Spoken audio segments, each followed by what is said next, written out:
Oi,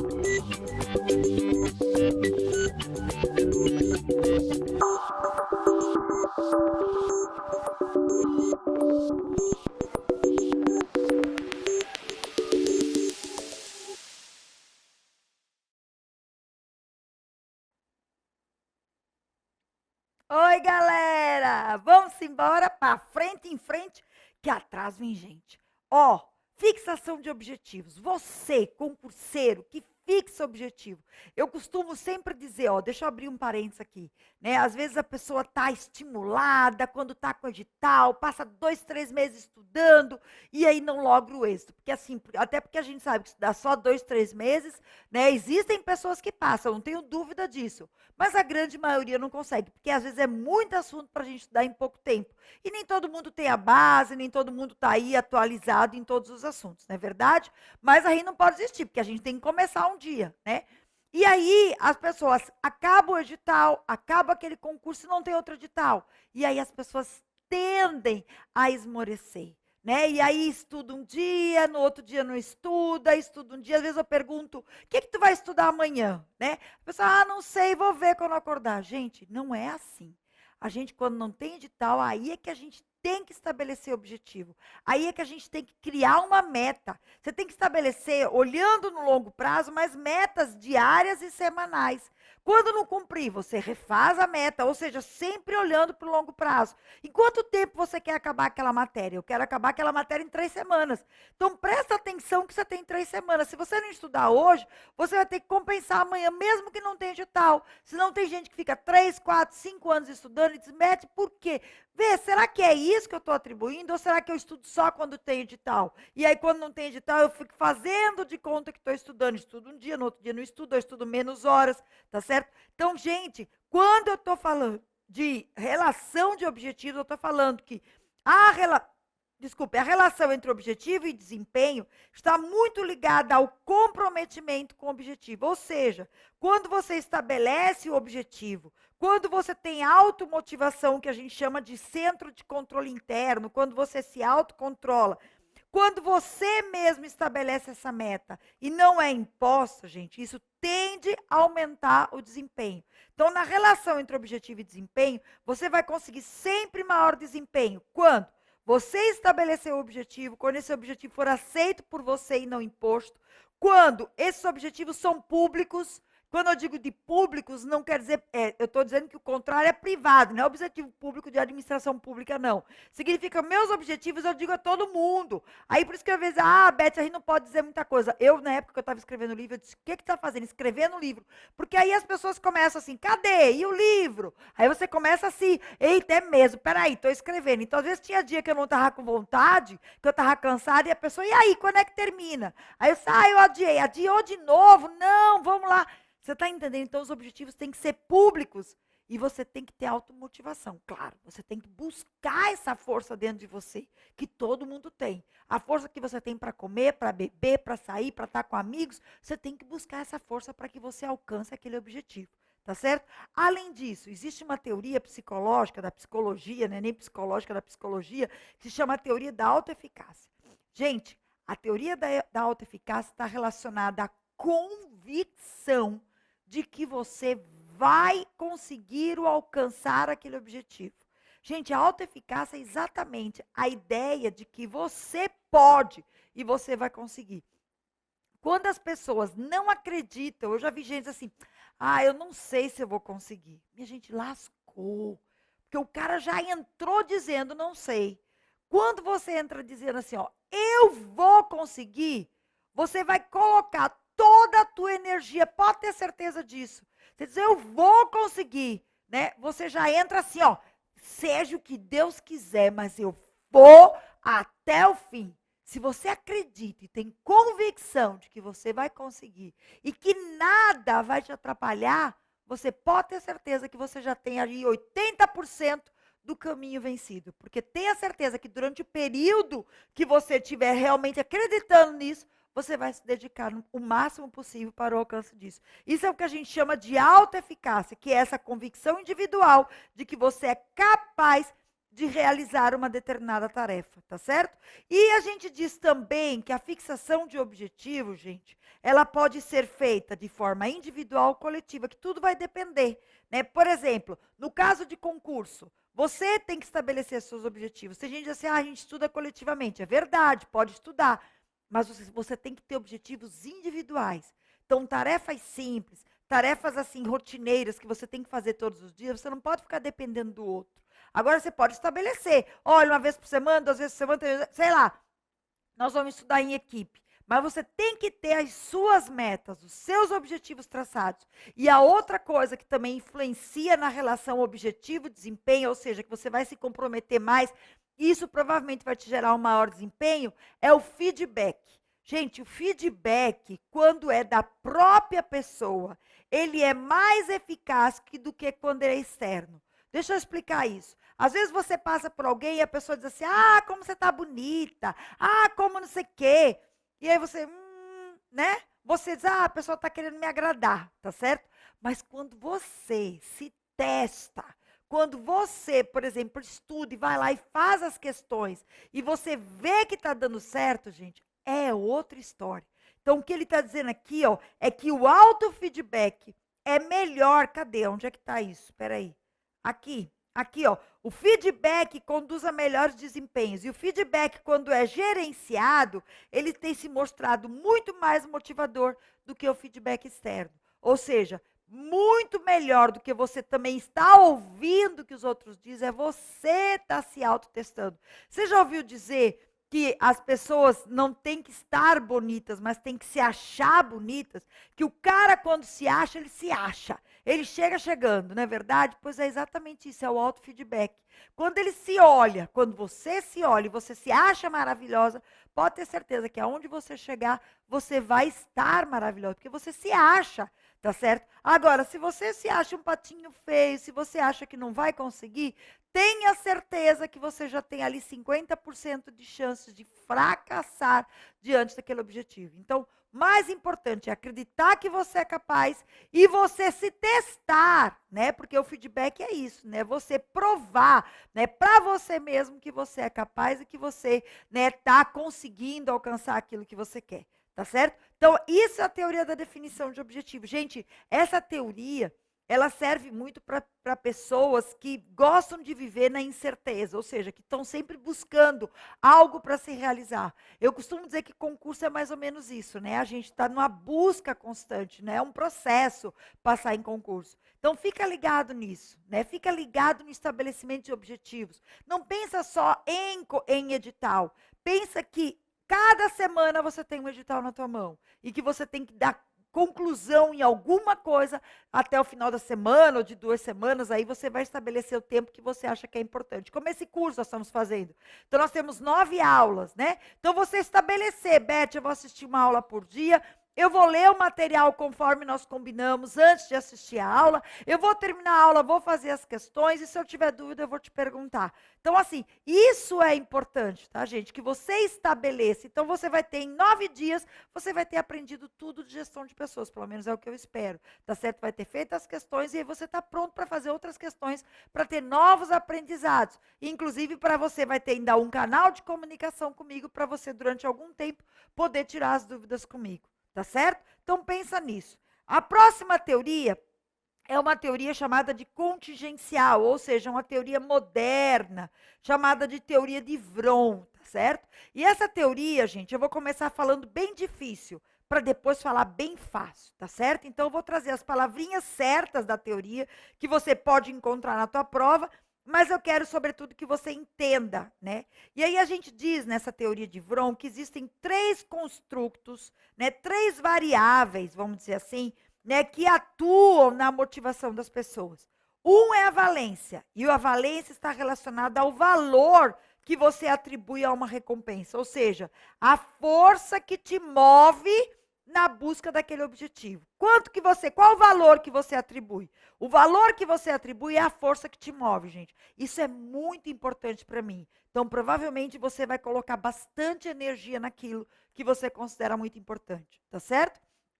Expectativa. A expectativa, gente, é a crença de que o esforço que você está despendendo vai te levar a um desempenho. Ou seja, eu tenho, além dessa força, eu tenho uma expectativa que, ao me esforçar mais, eu vou conseguir ter um bom desempenho, ou seja, eu vou conseguir, né, vencer a matéria, cumprir o meu objetivo e, quem sabe, chegar lá e passar no concurso, tá certo? Então, a expectativa é a relação entre o esforço e o desempenho. E a instrumentalidade é a relação entre este desempenho e as recompensas que você quer. Então, o que que você quer? Você quer não só passar em concurso, você quer ser nomeado, você quer começar a trabalhar naquele órgão, tá certo? Então, além de você ter uma expectativa entre o esforço e o desempenho, você quer também ser nomeado, porque a gente diz que a primeira coisa é a gente brigar para passar e depois a gente brigar para ser nomeado, né? Porque, por exemplo, os primeiros lugares são nomeados, mas se a gente passar um pouquinho depois, eu vejo muita gente que manda mensagem: Beth, já chamaram tantos, você acha que vão chamar tantos?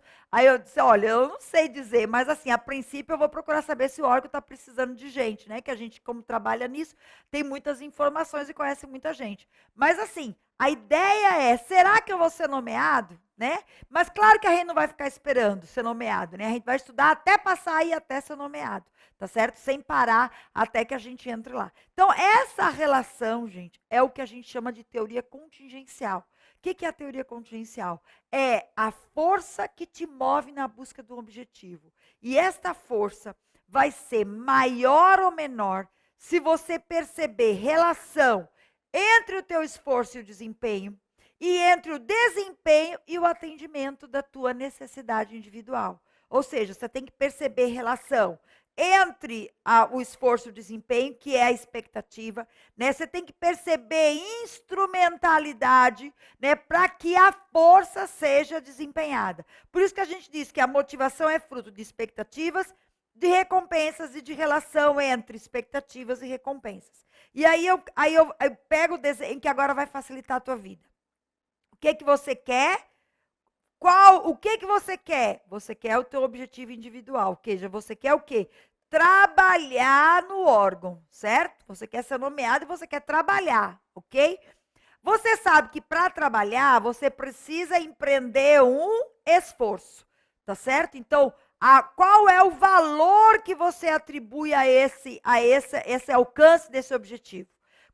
Isso é muito importante. Não, isso é importante, eu vou lutar por isso, tá certo? Então, você já começa assim, você diz, não, isso é muito importante na minha vida, tá certo? Eu preciso passar em curto prazo. Se você pensar assim, tem gente que não, que tem 1 ano, que tem 2 anos para passar, né? Que pode estudar com calma, não é verdade? Tem gente que não, que está desempregado e que precisa urgentemente, porque o dinheiro não dá para muito tempo. Então, essa pessoa vai ter que estudar 12 horas, 14 horas por dia, é o grande desafio. Ou seja, qual o valor que ela atribui à recompensa? E aí, esse valor atribuído à recompensa vai estar relacionado com o esforço. Ou seja, quanto mais valor, mais esforço essa pessoa está. Mas esse esforço está relacionado também com o quê? Com o desempenho. Ou seja, esse esforço leva com ele uma expectativa, que é exatamente a relação entre o esforço e o desempenho. E aí a pessoa percebe que ao se esforçar mais, ele vai alcançar o desempenho, que ele vai melhorando, que ele está aprendendo, que ele está fazendo questões, que ele está avançando na teoria, né, que ele está conseguindo cumprir as metas dele. Ou seja, ele percebe a relação, tá certo? Então, para que ele chegue naquilo, ele percebe essa relação. Então, ele continua se esforçando. Por quê? Porque ele percebe a relação entre o esforço e o desempenho. Então, ele tem essa expectativa. Além disso, ele percebe uma relação entre o desempenho e a recompensa da organização. Aí você está dizendo assim, como assim, Beth, a recompensa da organização? Porque, minha gente, para que a gente alcance o que a gente quer, a gente tem que dar à organização o que ele precisa. Então, por exemplo, vamos imaginar que você queira um aumento de salário. Então, vamos lá, vamos imaginar que você queira reconhecimento. Então, você quer o reconhecimento, que significa um cargo de poder. Então, você está trabalhando muito e você quer ser gerente. Você quer um cargo de poder. E aí, o que acontece? O que acontece é que você se esforça muito, que você tem um desempenho maior, mas que na hora que é para promover alguém, né, porque o teu gerente foi promovido, eles contratam alguém de fora para colocar no teu lugar, tá certo? E você gerou a maior expectativa, porque você estava lá, você era quem substituía aquele chefe, tá certo? E no fim eles contratam alguém de fora. Sabe o que, que vai acontecer? Segundo Vroom, né, essa recompensa organizacional, né, que apesar de você ganhar aumento de salário, vamos dizer que você tem até aumento de salário, tá certo? Porque você é um técnico que te deu aumento, mas não te deu a promoção. Essa recompensa organizacional, gente, não está se coadunando com o teu objetivo.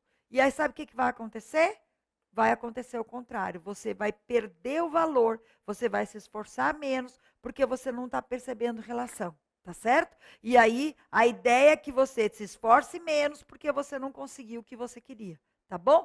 Agora, se você perceber relação entre o esforço e o desempenho, entre o desempenho e a recompensa da organização, e mais, que a recompensa da organização é aquilo que você valoriza. Ou seja, que tem uma valência, que essa recompensa é efetivamente aquilo que você quer. Aí, gente, a tendência é você continuar se esforçando, porque você está ganhando da organização aquilo que é o que você queria. Então, essa teoria, por que ela é moderna? Porque ela diz que, e ela consegue reconhecer que as pessoas têm objetivos individuais, que muitas vezes não são os mesmos objetivos da organização.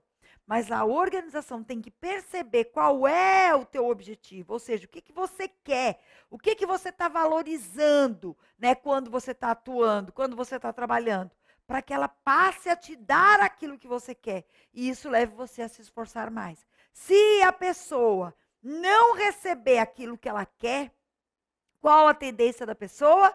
Com o tempo é se esforçar menos, tá certo? Porque ela não percebe relação entre o esforço e aquilo que ela gostaria de receber da organização, tá certo? Então, às vezes, por exemplo, você se esforça muito, você é bem avaliado pelo teu chefe, tá certo? Mas o que, que a organização te dá com isso? Nada. Nem aumento de salário, nem reconhecimento, nem valorização. Tá certo? E aí quebra a instrumentalidade. E, sobretudo, quebra o valor da recompensa. Então, não obstante você perceber relação entre esforço e desempenho, nada mais acontece. A tendência daquela pessoa é que, com o tempo, ela diminui o esforço dela, porque ela não consegue. E eu não estou falando só de progressão, não. Estou falando de reconhecimento social, né? De talvez até aumento de salário, de outros benefícios que a empresa pode oferecer, e que isso vai fazendo com que a pessoa perceba a relação entre o esforço e o valor que ela atribui àquela recompensa, tá bom? Então, essa é a teoria moderna, que é a teoria de motivação de Vroom.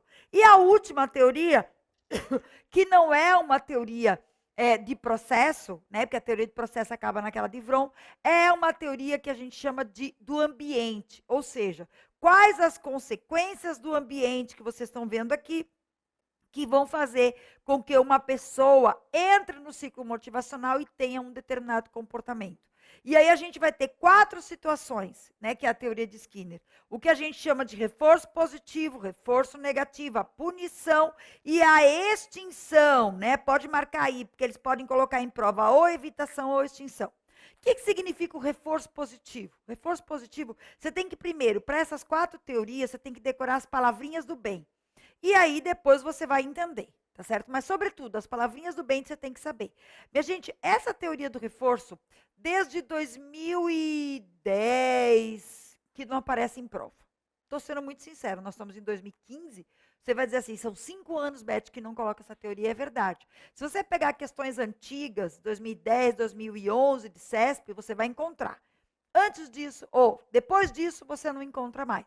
Mas a gente não vai deixar de estudar só porque não encontra mais. E mais ainda, assim como já teve, pode voltar a ter. Não é assim que a gente vê? As teorias voltam, né? Até porque isso é uma teoria, digamos assim, utilizadíssima nas organizações, que tem a ver com a aprendizagem condicionada, tá bom? Quando a gente aprende aí o tema aprendizagem. E como é que funciona? É o reforço positivo. A gente diz que o reforço positivo trabalha com o comportamento desejado, atribuindo consequências agradáveis. Como assim? Você tem um comportamento desejado e aí você recebe uma consequência agradável por isso. Tipo, você chega na hora todos os dias e aí o teu chefe te elogia, te coloca uma boa nota na avaliação de desempenho. Ou seja, você teve um comportamento desejável e recebeu uma recompensa agradável, que tem a ver com a teoria de Vroom, ou seja, você viu que o teu esforço levou ao teu desempenho, levou à tua valência, levou ao alcance do teu objetivo, certo? Você foi reconhecido. O reforço negativo, o comportamento é desejável, presta atenção nisso. O comportamento é desejável, só que para que a pessoa continue com um comportamento desejável, a pessoa evita uma consequência desagradável. Ou seja, a pessoa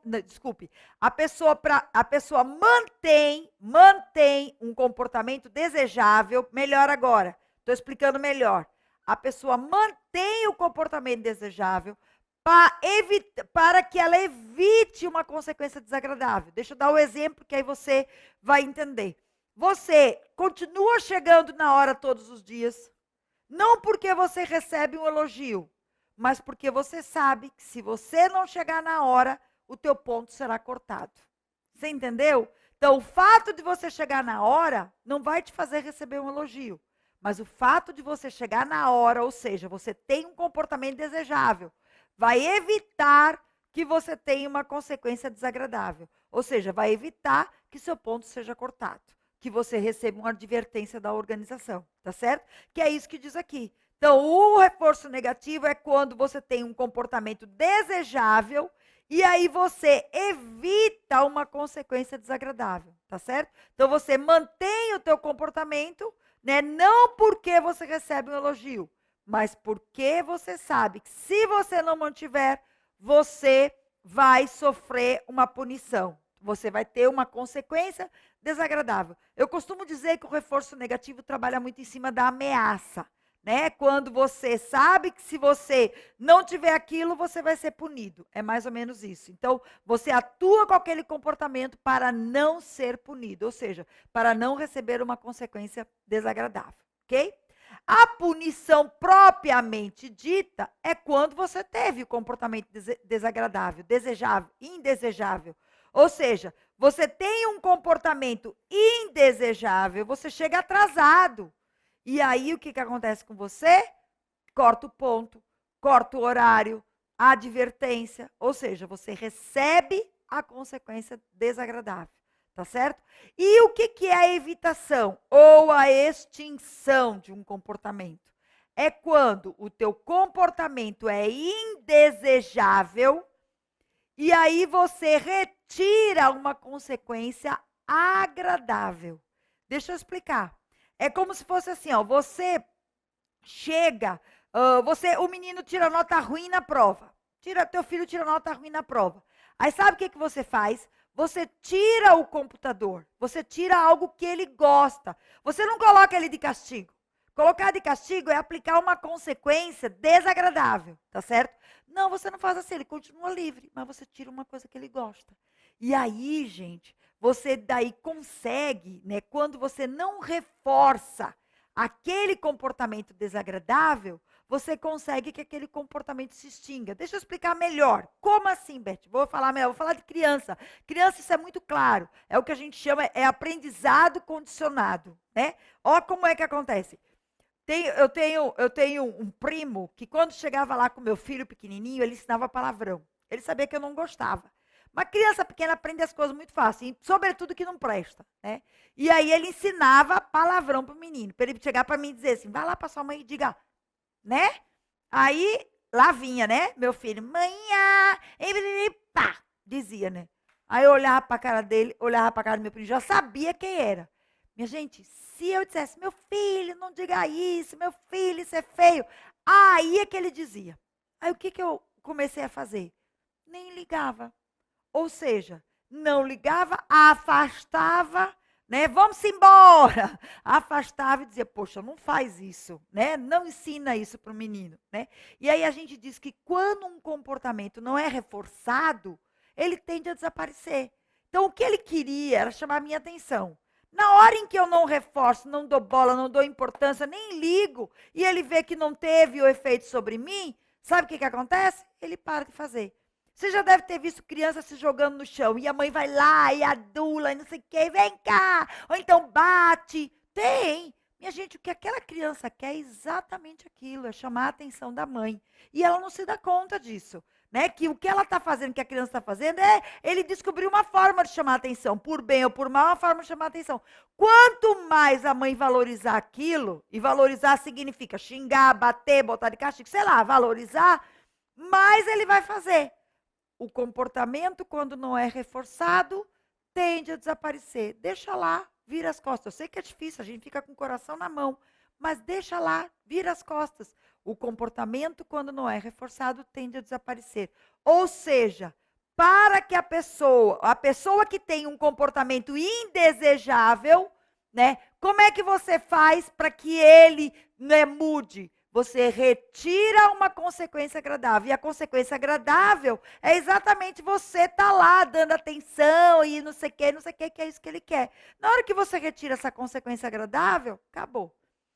Agora que você entendeu, você deve ter anotado aí os exemplos para você não esquecer, eu vou dizer o que é importante. Claro que além dos exemplos, no caso da CESP, no passado, ela colocava casos. E aí citava o exemplo, né? João chegou atrasado no trabalho e, diante dessa situação, o seu chefe resolveu cortar o seu ponto.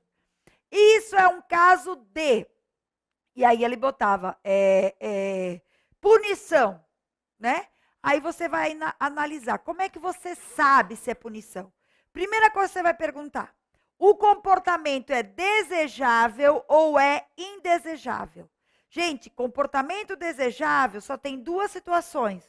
Reforço positivo e reforço negativo. O comportamento é desejável. Ou seja, não pode ser isso, porque o cara chegou atrasado, tá certo? Então só pode ser punição ou evitação. Aí você pergunta, a consequência é agradável ou a consequência é desagradável? Pô, ele cortou o ponto, então a consequência é desagradável. Então, qual é a resposta? É a resposta que a CESP deu, que era punição, tá certo? Então, uma das coisas que você tem que saber, que tanto reforço positivo quanto reforço negativo, o comportamento é desejável. A consequência do reforço positivo é agradável. A consequência do reforço negativo é desagradável, ou seja, você retira, você age daquela forma porque você não quer receber uma consequência desagradável, mas a consequência é desagradável. Punição e evitação ou extinção. Nós falamos que nessas duas situações o comportamento é indesejável, sendo que na punição a consequência é desagradável e na evitação a consequência é agradável. Só isso. E as situações que a gente falou. Se você souber essas palavrinhas, e se você souber isso que eu estou dizendo aqui, essas palavrinhas, e der os exemplos, ou seja, ele vai botar um caso, né? Outro caso, vou dar um exemplo de outro caso. João, né, chega na hora todos os dias, mas o seu chefe o avisa que se ele chegar atrasado, o ponto dele será cortado. Isso é um caso de punição. Aí eu pergunto a você, João chega no horário todos os dias, mas o seu chefe diz que se ele chegar atrasado, o seu ponto será cortado. A pergunta que a gente vai fazer é, o comportamento de João é desejável ou é indesejável? Minha gente, João chega atrasado ou chega na hora? Eu disse que João chega na hora todos os dias, ou seja, o comportamento é desejável.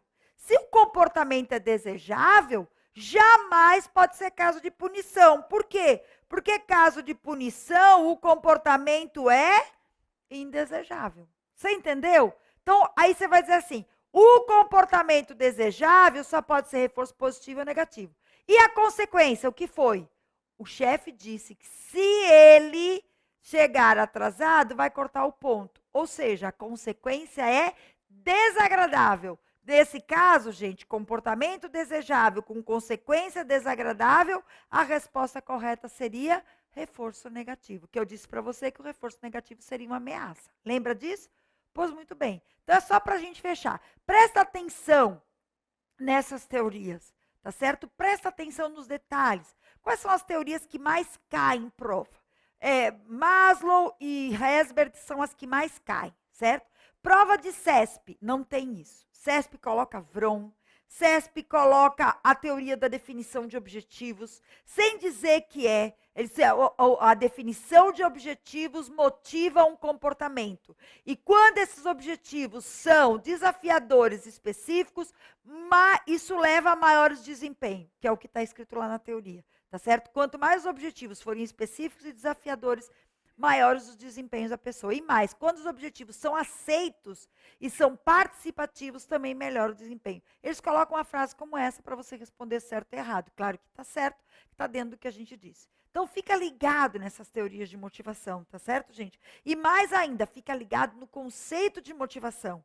Porque o conceito de motivação tem caído muito em prova de concurso. E aí a gente tem que saber que a motivação é exatamente o motivo para a ação, que é essa força que move as pessoas na busca de um objetivo, que faz com que as pessoas tenham um comportamento. E mais, que este comportamento ele é tido pela totalidade de fatos, que não depende só do passado, nem do futuro, mas sobretudo da situação atual e presente. Tá bom? No próximo bloco a gente vai falar de um assunto novo. Você vai fazer as questões aí. E qual é o assunto novo? Liderança. Está diretamente ligado com o desempenho e com a motivação que a gente viu aqui agora. Mas essa relação no próximo bloco.